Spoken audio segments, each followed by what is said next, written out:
우리 하나님 말씀 찾겠습니다. 다니엘서 3장 8절로 23절입니다. 다니엘서 3장 8절로 23절. 우리 찾으셨으면 한 목소리로 합독합니다. 그때에 어떤 갈대아 사람들이 나와 유다 사람들을 참소하니라. 그들이 느부갓네살 왕에게 이르되 왕이여 만수무강하옵소서. 왕이여 왕이 명령을 내리사 모든 사람이 나팔과 피리와 수금과 사면금과 양금과 생황과 및 모든 악기 소리를 듣거든 엎드려 금신상에게 절할 것이라. 누구든지 엎드려 절하지 아니하는 자는 맹렬히 타는 풀무불 가운데에 던져 넣음을 당하리라 하지 아니하셨나이까. 이제 몇 사람 유다 사드락과 메삭과 아벳느고는 왕이 세워 바벨론 지방을 다스리게 하신 자이거늘 왕이여 이 사람들이 왕을 높이지 아니하며 왕의 신들을 섬기지 아니하며 왕이 세우신 금신상에게 절하지 아니하나이다. 느부갓네살 왕이 노하고 분하여 사드락과 메삭과 아벳느고를 끌어오라 말하매 드디어 그 사람들을 왕의 앞으로 끌어온지라. 느부갓네살 그들에게 물어 이르되 사드락 메삭 아벳느고야 너희가 내 신을 섬기지 아니하며 내가 세운 금신상에게 절하지 아니한다 하니 사실이냐. 이제라도 너희가 준비하였다가 나팔과 피리와 수금과 사면금과 양금과 생황과 및 모든 악기 소리를 들을 때에 내가 만든 신상 앞에 엎드려 절하면 좋거니와 만일 절하지 아니하면 즉시 너희를 맹렬히 타는 풀무불 가운데에 던져 넣을 것이니 능히 너희를 내 손에서 건져낼 신이 누구이겠느냐 하니 사드락과 메삭과 아벳느고가 왕에게 대답하여 이르되 느부갓네살이여 우리가 이 일에 대하여 왕에게 대답할 필요가 없나이다. 왕이여 우리가 섬기는 하나님이 계신다면 우리를 맹렬히 타는 풀무불 가운데에서 능히 건져내시겠고 왕의 손에서도 건져내시리이다. 그렇게 하지 아니하실지라도 왕이여 우리가 왕의 신들을 섬기지도 아니하고 왕이 세우신 금신상에게 절하지도 아니할 줄을 아옵소서. 느부갓네살이 분이 가득하여 사드락과 메삭과 아벳느고를 향하여 얼굴빛이 바꾸고 명령하여 이르되 그 풀무불을 뜨겁게 하기를 평소보다 7배나 뜨겁게 하라 하고 군대 중 용사 몇 사람에게 명령하여 사드락과 메삭과 아벳느고를 결박하여 극렬히 타는 풀무불 가운데에 던지라 하니라. 그러자 그 사람들이 겉옷과 속옷과 모자와 다른 옷을 입은 채 결박하여 맹렬히 타는 풀무불 가운데에 던져졌더라. 왕이 던명이 엄하고 풀무불이 심히 뜨거우므로 불꽃이 사드락과 메삭과 를 붙든 사람을 태워 죽였고 이 세 사람 사드락과 메삭과 아벳느고는 결박된 채 맹렬히 타는 풀무불 가운데에 떨어졌더라. 아멘. 할렐루야. 오늘 말씀은 너희는 하나님을 증명하라 라고 하는 말씀 제목으로 함께 은혜 나누겠습니다. 여러분 우리가 살아가는 이 시대에 부정부패와 비리 이런 것들이 너무나도 많습니다. 뭐 정치뿐만 아니라 종교계도 마찬가지죠. 많은 부분들이 이런 부정부패와 비리 때문에 골머리를 앓고 있어요. 그래서 이것을 척결하기 위한 그런 많은 사람들이 이제 나오게 되죠. 시장이든 도지사든 시의원이든 국회의원이든 비리와 부정부패 이런 척결을 외칩니다. 슬로건을 딱 들고 나는 이런 것들을 하지 않고 나는 이런 것들을 철저하게 배척하면서 개척해 나갈 겁니다. 여러분 이게 뭐예요? 선거할 때 꼭 외치는 그런 정치인들의 그런 구호이기도 하죠. 각 부서들이 비리 신고센터를 신설하기도 하고 부패 척결 TF칩을 또 구성하기도 합니다. 그만큼 크든 작든 우리나라 어디에서나 이 부정부패와 비리가 만연해 있다는 것을 말하고 있죠. 그런데 비리와 부정부패를 저지른 사람들이 처음부터 당당하게 그런 일을 했을까요? 처음에는 그 사람들도 큰 뜻을 품고 자신들의 일을 했을 거라는 거예요. 아니, 적어도 자신의 일이 있어서는 부끄러울 것이 없는 사람으로 살았을 것이다 라는 거예요. 그런데 어느 날 갑자기 여러분들 그 사람들에게 뭐가 찾아와요? 유혹이 찾아옵니다. 달콤한 유혹들이 찾아온다라는 거죠. 어쩌면 한 번, 두 번이 아닌 여러 가지 많은 어떤 사람들에 의해서 또 돈을 가진 권력자들에 의해서 그런 것들이 굉장히 많이 찾아오게 되죠. 한 번, 두 번은 단호하게 거절했을 줄 모르죠. 그러다 계속되는 유혹에 한 번 타협했을 것이고, 그리고 서서히 자신도 모르게 걷잡을 수 없을 정도로 변질되어져 가고 있는 거죠. 이렇게 죄라고 하는 것이 굉장히 무섭습니다. 한 번 죄와 타협하게 된다면 한 번으로 끝나는 것이 아니라 계속해서 점점 더 많은 죄들을 지을 수 있게 마귀는 타협점을 만들어가는 거예요. 계속해서. 그러면서 우리도 살면서 크고 작은 유혹을 경험하며 살아가게 된다라는 거예요. 이런 유혹 많은 세상에서 그리스도로 살기 위해서 우리는 어떻게 살아야 합니까? 이것을 우리가 오늘 다니엘서를 통해서 우리가 함께 나누기를 원합니다. 그 첫 번째는 말씀에 대한 온전한 순종이 있어야 된다라는 거예요. 말씀에 대한 온전한 순종. 우리 오늘 본문 말씀 15절과 16절 다시 한번 읽겠습니다. 시작. 이제라도 너희가 준비하였다가 나팔과 피리와 수금과 사명금과 양금과 생황과 및 모든 악기 소리를 들을 때 내가 만든 신상 앞에 엎드려 절하면 좋거니와 너희가 만일 절하지 아니하면 즉시 너희를 맹렬히 타는 풀무불 가운데 던져 넣을 것이니 능히 너희를 내 손에서 건져낼 신이 누구겠느냐 하니 사드락과 메삭과 아벳느고가 왕에게 대답하여 이르되 느부갓네살이여 우리가 이 일에 대하여 왕에게 대답할 필요가 없나이다. 아멘. 여러분, 오늘 본문 보면 거절하기 힘든 유혹을 뿌리친 세 사람이 등장합니다.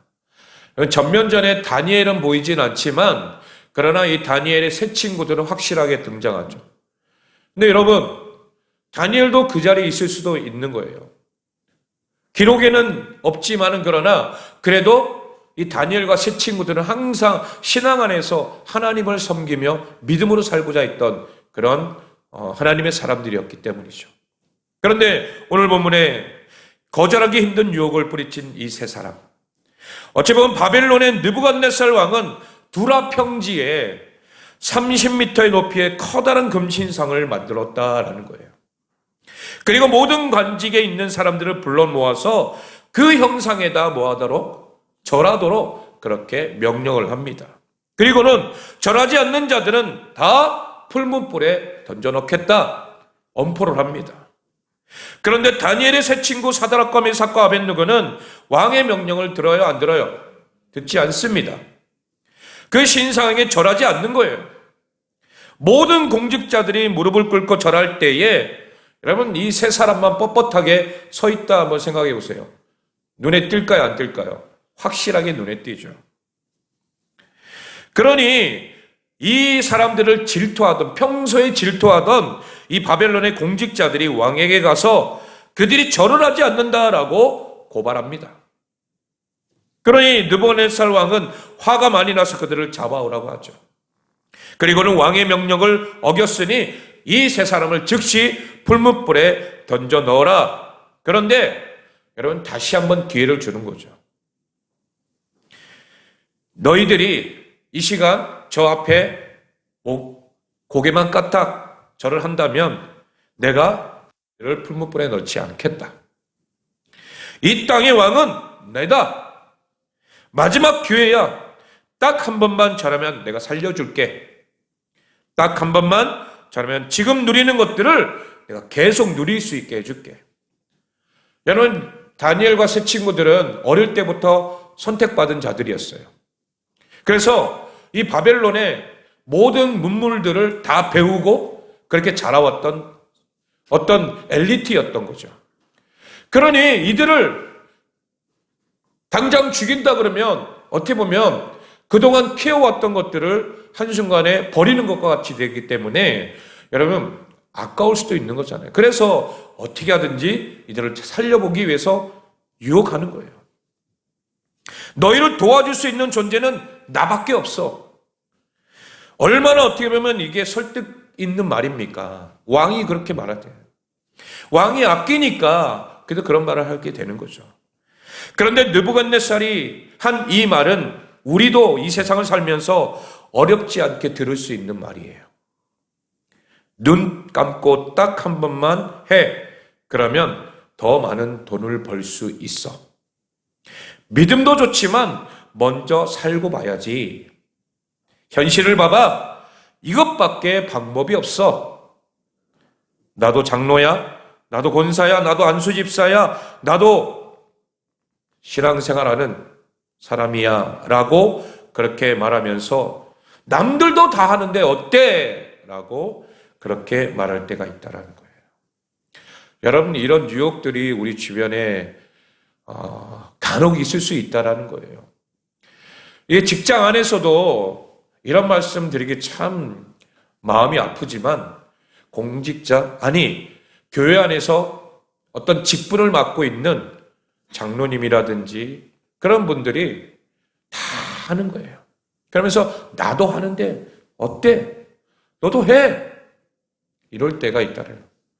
그 사람이 어떤 높은 위치에 있다 보니까 밑에 있는 부하 직원이 내가 아무리 신앙이 좋고 해도 저분도 장로님이시고 교회 다니시고 그런데 지금 이 자리 술자리에 서가지고 다 먹고 하니까 나도 먹어도 되나? 그럼 그 옆에서 막 권하고 그럴 때가 있다라는 거죠.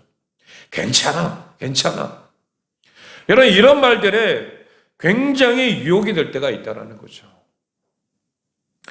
그런데 느부갓네살이 이렇게 말할 때 세 사람은 어떻게 대답합니까? 어떻게 대답하죠? 우리가 이 일에 대하여 왕에게 대답할 필요가 없다라는 거예요. 더 이상 나는 왕하고 이 말 지금 하는 자체가 부끄럽다라는 거예요. 어떻게 이런 말을 할 수가 있습니까? 여러분 직업이 걸린 문제도 아니고 돈이 걸린 문제도 아니고 자신의 생명이 걸린 문제예요. 마지막 기회라는 거죠. 왕이 지금 마지막 기회를 주고 있는 거예요, 지금. 조금은 생각해 봐야 되지 않겠습니까? 이 세 사람은 어떻게 이런 단호하고 분명한 태도를 보일 수 있었을까라는 거죠. 이들에게는 하나님의 말씀이 삶의 기준이었기 때문이라는 거예요. 여러분, 우리도 우리의 삶의 기준이 하나님의 말씀이 되기를 소망합니다. 내가 가는 길, 내가 바라보는 것, 모든 것들이 하나님의 말씀이 기준이 되면 여러분 정답은 정확하게 딱 나와 있다는 거예요. 더 이상 우리가 마음이 흔들릴 수도 없는 거예요. 지금 이 상황에서 모두가 다 예하고 있을 때에 나는 아니요라고 그렇게 말할 수 있는 거죠. 또 모두가 다 아니요 할 때 나는 예하고 말할 수 있는 그런 신앙은 바로 하나님의 말씀이 내 삶에 있을 때라는 거예요. 이들에게 하나님의 말씀의 삶의 기준이 있었기 때문에 그들은 어떠한 상황 속에서도 흔들리지 않았다는 거예요. 금신상에게 절하는 것은 우상에 절하지 말라는 하나님의 말씀과 충돌이 있기 때문에 이 세 사람은 죽더라도 난 타협할 수 없다는 거예요. 내가 신앙 앞에서 믿음으로 나아가는 삶이 세상과 타협한다면 한 번은 내가 허용한다 할지라도 두 번은 내가 안 하겠다? 절대 그게 아니라는 거예요. 한 번 허용하잖아요? 또 다른 것에 의해서 또다시 허용하게 되는 거예요. 그래서 신앙은 타협해서는 안 된다는 거예요. 하나님의 말씀을 온전히 믿는 사람만이 하나님 말씀에 순종할 수 있는 줄로 믿습니다. 여러분, 저도 어릴 때에 그런 경험을 했어요. 여러분들도 아마 어렸을 때에 학교에서 조회할 때 보면 아침에 이제 딱 나오자마자 지금은 학생들 교실 안에서 하잖아요. 근데 우리는 어땠어요? 운동장에서 다 서가지고 이렇게 조회를 해요. 교장 선생님 딱 나오고. 그때에 묵념이라고 하는 것도 우리가 잠깐 하잖아요. 뭐 이렇게 조회할 때 보면 그때 사람들이 전부 다 고개를 탁 숙이면서 다 거기에 이제 묵념하고 있는 거 보여요. 근데 저는 어릴 때부터 이걸 이제 배워왔기 때문에 또 신앙 안에서 나 하면 안 된다, 우상 앞에 절하면 안 된다라는 것이 그 어린 그런 마음에 이것도 절하는 것다 생각해서 저는 고개를 뻣뻣 들고 있었어요. 그러다 보니까 다른 사람들은 전부 다 고개를 다 숙이고 있는데 저만 이렇게 고개를 근데 둘러봤는데 몇몇이 있더라고요. 몇몇이 이렇게 고개를 들고 같이 눈이 마주치는 거죠. 그 친구들은 뭐예요? 똑같이 교회 다니는 친구들인 거예요. 그 상황을 생각해 보니까 이 상황이 지금 그런 상황이라는 거예요. 지금 다니엘의 세 친구들이 금신상 앞에 모두가 다 엎드려 절하고 있을 때에 이 세 사람만 뻣뻣이 딱 서 있는 거죠. 나는 하나님을 섬기는 사람이다. 하나님의 사람이다. 그러니 나는 저 앞에 굴복하지 않고 절하지 않겠다라는 거죠. 여러분, 우리에게 정말 하나님의 말씀이 삶의 기준이 됩니까? 이 세상은 언제든지 변할 수 있는 상대적인 기준을 제시하고 있어요. 그러나 주님을 따르는 우리에게 하나님의 말씀이 절대적인 기준이라는 사실을 기억하기를 소망합니다. 이 믿음이 있는 사람만이 하나님의 말씀에 온전히 순종할 수 있고 세상의 어떤 유혹에도 타협점이 없이 이겨낼 수 있는 줄로 믿습니다. 여러분, 재정의 문제로 유혹이 있지는 않습니까? 자녀의 문제에 또한 유혹이 있지는 않습니까? 우리에게는 하나님의 말씀을 삶에 실천할지 말지 고민할 자격이 없다라는 거예요. 하나님의 말씀이 삶의 기준이라는 사실을 우리는 분명히 기억하시기를 바랍니다. 그래서 우리도 이 세 사람처럼 세상에 유혹이 찾아올 때에 하나님의 말씀을 기억하면 이 일에 대답할 필요가 없습니다. 여러분, 이런 신앙을 가지고 내가 이 사람과 나는 상관할 필요가 없다. 내가 더 이상 이 문제에 대해서 나는 고민할 필요가 없다. 나는 하나님의 사람이다. 당당하게 선포할 수 있는 주님의 자녀들이 되기를 소망합니다. 그럴 때만이 우리가 온전한 순종으로 하나님 앞에 나아갈 수 있는 줄로 믿습니다. 두 번째는 하나님에 대한 완전한 신뢰가 있어야 된다는 거예요. 우리 17절과 18절 말씀 읽겠습니다. 시작. 왕이여, 우리가 섬기는 하나님이 계시다면 우리를 맹렬히 타는 풀무불 가운데서 능히 건져내시겠고 왕의 손에서도 건져내시리이다. 그렇게 하지 아니하실지라도 왕이여, 우리가 왕의 신들을 섬기지도 아니하고 왕이 세우신 금신상에게 절하지도 아니할 줄을 아옵소서. 아멘. 여러분, 17절 이 말씀을 잘못 이해하면 하나님이 계시면 우리를 살려주실 것이고 안 계시면 살려주지 않으실 것이다 라고 생각할 수 있어요. 그런데 이 개역 한글에는 이 부분이 만일 그럴 것이면 이로 그렇게 기록되어 있습니다. 또 NASB 성경은 if it be so, 즉 만일 그렇게 된다면 이렇게 기록되어 있습니다. 그렇기 때문에 17절은 만일 당신이 우리를 풀무불에 던져 넣는다면 하나님께서 우리를 맹렬히 타는 풀무불 가운데서 능히 건져내시겠고 왕의 손에서도 건져내시리이다. 이렇게 이해하면 됩니다. 다시 말해서 17절은 15절의 느부갓네살 왕의 말을 정면으로 반박하는 것이라는 거예요. 여러분, 어떻게 이렇게 반박할 수 있어요? 여러분, 우리도 만약에 지금 내가 대통령 앞에 딱 서 있다. 그래, 대통령이 나에게 뭔 제안을 하면서 이걸 해라라고 말했을 때에 싫습니다. 많은 사람들이 쫙 있어요. 나는 안 할 겁니다. 할 수 있어요? 큰일 나겠죠. 끌려갑니다. 예. 이 세상 사람들은 하나님을 완전히 신뢰했기 때문에 내가 믿는 하나님은 이집트의 파라오에게서 이스라엘 백성을 구원하신 하나님이시고 홍해를 가르신 사람이고 하나님이시고 또 이길 수 없는 가나안 민족을 이기게 하시고 그 땅을 주신 하나님, 그 하나님을 믿었던 거예요. 여러분, 이 세 사람은 그런 믿음이 있는 사람이죠. 성경에 하나님이 지금 내 삶에도 동일하게 역사하시는 하나님이심을 믿을 때에 우리의 삶에서 이런 믿음의 고백이 나올 수 있는 줄로 믿습니다. 그런데 17절의 고백보다 더 놀라운 고백이 바로 18절 말씀이라는 거예요. 그렇게 하지 아니하실지라도. 이것은 예의상 하는 말이 전혀 아닙니다. 해피엔딩을 위해서 하나님께 좋은 모습으로 보이기 위해서 한 말도 아니라는 거예요. 하나님의 능력을 의심하는 것도 아니에요. 이것은 하나님의 분무불 가운데서도 왕의 손에서도 능히 건져낼 수 있는 분이다 라고 하는 것을 믿음과 동시에 내가 원하는 결과가 아니라 할지라도 언제나 하나님의 결정은 완전하시다. 그리고 완벽하고 실수가 없는 분이시다. 그 하나님은 선하신 분이시다라는 것을 고백하는 거예요. 여러분, 이것이 바로 완전한 신뢰인 줄로 믿습니다.